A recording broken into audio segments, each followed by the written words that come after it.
brought you frankincense. Thank you. And I brought you myrrh. Thank you. Murder. Judas.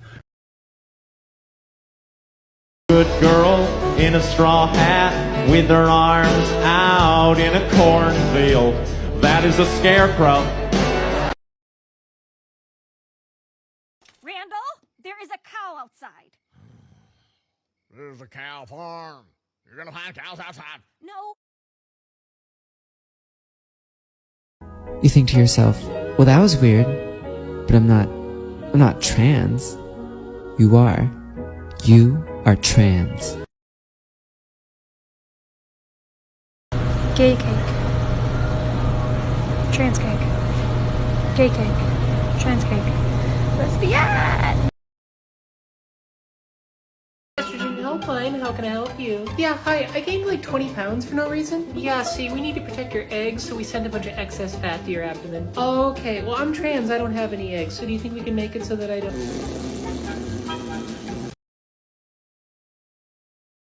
Hi everyone, welcome back to Daily Dose. No time for a full video today. I'm running very late, but here's a reminder that you are very loved and whatever you're going through, you're gonna make it through it. Here's dose number 29. Wait, you're trans? Yes. But you don't look trans. That's actually the whole point. Since I'm officially one of the boys, here's the criteria that I meet. 20 out of 10 cuddles. Raging toxic masculinity. Biceps for days. Start that over. Biceps for days. Abs for days. The vocal range of Morgan Freeman and Jeff Bridges dragging their balls on the ground. So boys, do you accept me as one of your own? So if you're trans, do you still have a penis? Do you hear yourself right now? I don't know what world you live in that you think it's okay to ask somebody what's between their legs. Sorry, are we dating? Are we in a sexual relationship? No. Mind your own goddamn business. What's between your legs? Are you circumcised? How small is your penis? Fuck out of here with what's between your legs. Beat it, geek. Alright, so I've been malfailing so much at work lately, which is incredible because my uniform is so masculine, but I've been called ma'am way more than I've been called sir. I love it so much, and I was gonna try to, boost my ego a little bit and just take a tally of how many times I get called ma'am and how much I get called sir today, and I'm so happy I didn't because I'm pretty sure I got called sir way more often at work today, and it was terrible, and I would have hated that so much, so I'm so happy I didn't. I just started dating men after coming out as a trans woman, and oh boy, that's an eye-opener. I mean, I thought I understood men. I lived among the men, I was like Jane Goodall amongst the apes.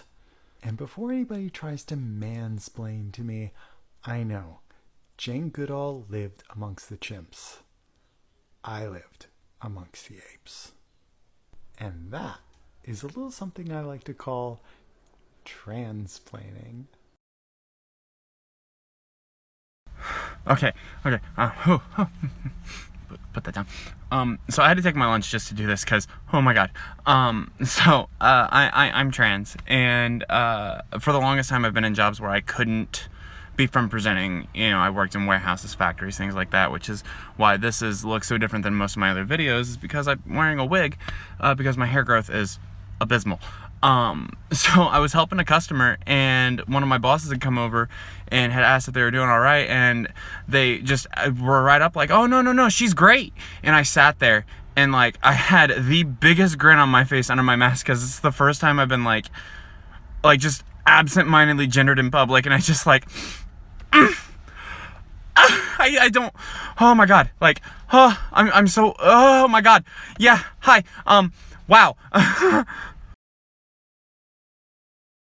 What makes people transgender? Here's one thing. Female and male brains are shaped differently, and they function differently. The hemispheres in a female's brains are a lot closer together, which creates different personality traits, and that's not the only thing it does, but that is one of the things responsible for why women's creative side and logical sides are often more in sync, why they often talk more, why they have a little bit more emotion behind what they say and do. The male brain's hemispheres are a lot further apart, which is why, again, not all the time, but often they talk a little bit less. They're really able to separate their creative sides from their logical sides. They're just further apart. Scientists have found that a female to male brain is shaped like and functions like a regular male brain would, except with some hormonal differences because of the physicality of their body. And the same as male to female. Their brain function shape is just a lot more like a female brain. So the next time you're struggling understanding how transgenders are valid individuals, do some research. You obviously have an internet connection.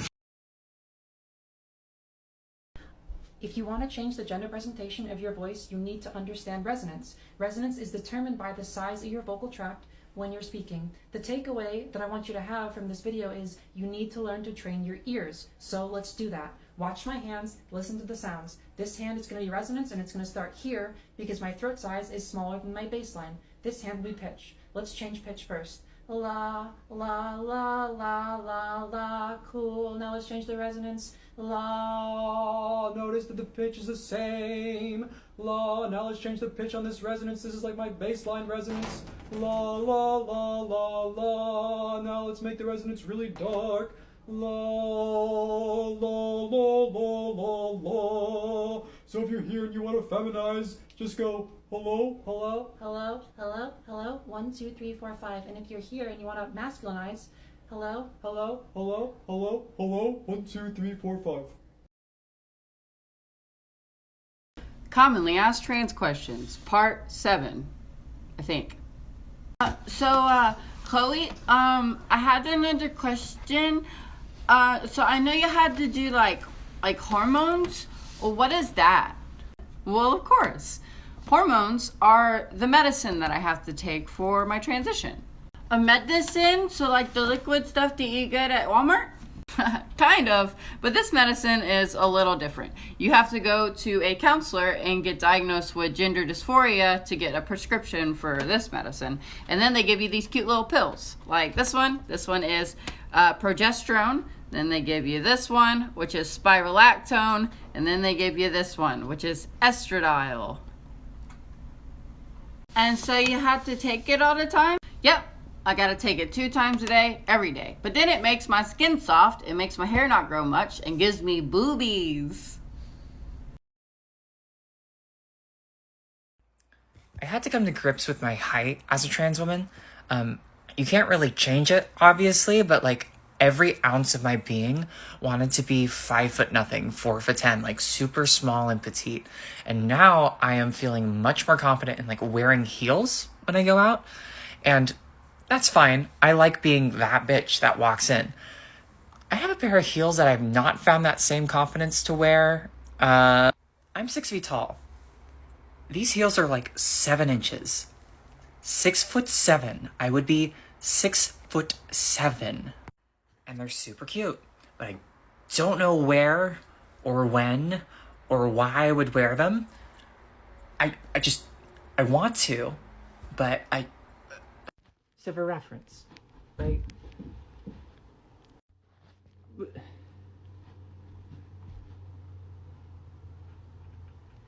The day that I decide that I'm comfortable with this, it's over.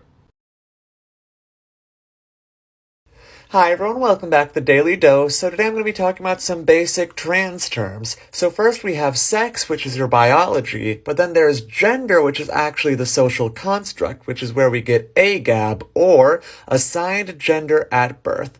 Now, if you are cisgendered, that means that you agree with and you identify with that assigned gender, and if you're trans, that means that you do not.